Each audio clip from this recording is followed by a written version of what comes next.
Oh yeah, it's that time of year again. Who remembers this pumpkin-turreted tank from Sketchbook Tanks 1? Probably none of you, since that video was barely viewed despite being nearly 2 years old. Anyway, in today's video I'm going to build this drawing in 1/35th scale.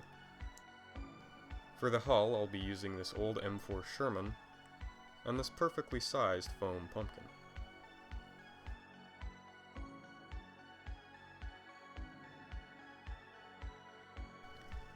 First I gave the hull a coat of orange. The base layer wasn't thick enough, so I added another layer. I should have left it like this, but I ended up making it too red at layer 3, and tried to fix it with some yellow, which ended up being even worse looking, so I ended up stripping all the paint. This time I used an actual pre-mixed orange paint as a base layer. The second layer was the same red and yellow mix I had made previously.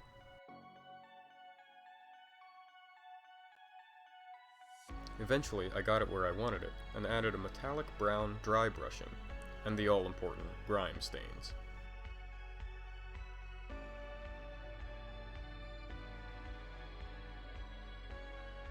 After that, I painted all the smaller details like the tool handles and headlights.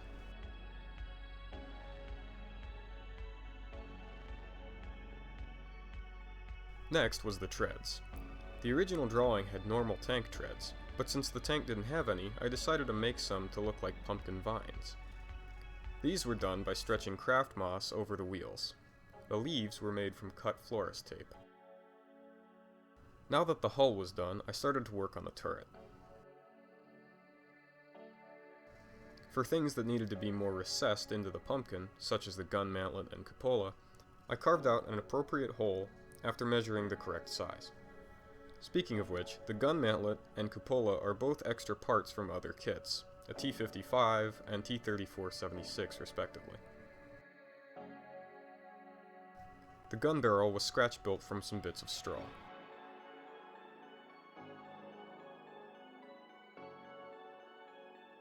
The rest of the roof detail was taken from the original M4.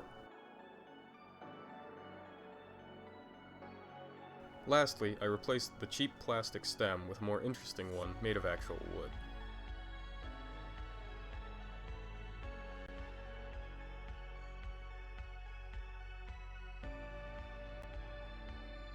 After the turret construction, I had to figure out how to actually attach it to the hull. I came up with the most janky, utilitarian solution. Using the cap and screw-on section of a 2-liter bottle, I rigged up this simple turret attachment point. And it works. You might have noticed the cardboard ring around the bottom of the pumpkin. This will be used to fix a crude-looking fence around the turret. This will help blend the turret and hull together visually and make it more interesting. I used balsa wood and scraps of plastic to give it some variety. The plastic will be painted to look like rusty metal similar to the hull, and the balsa will be made to look like wooden fence posts.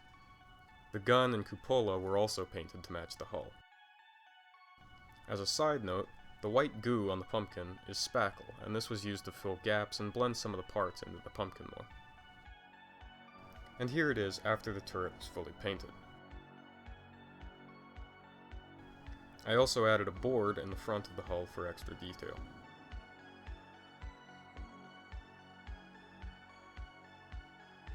Now that the bulk of the painting was done, I had to add the vines connecting to the giant pumpkin. I used the same technique as the treads for this.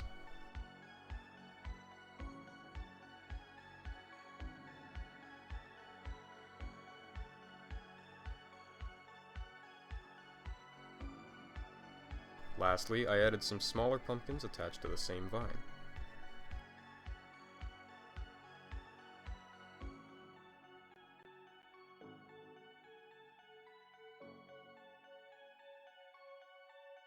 And here's the finished product.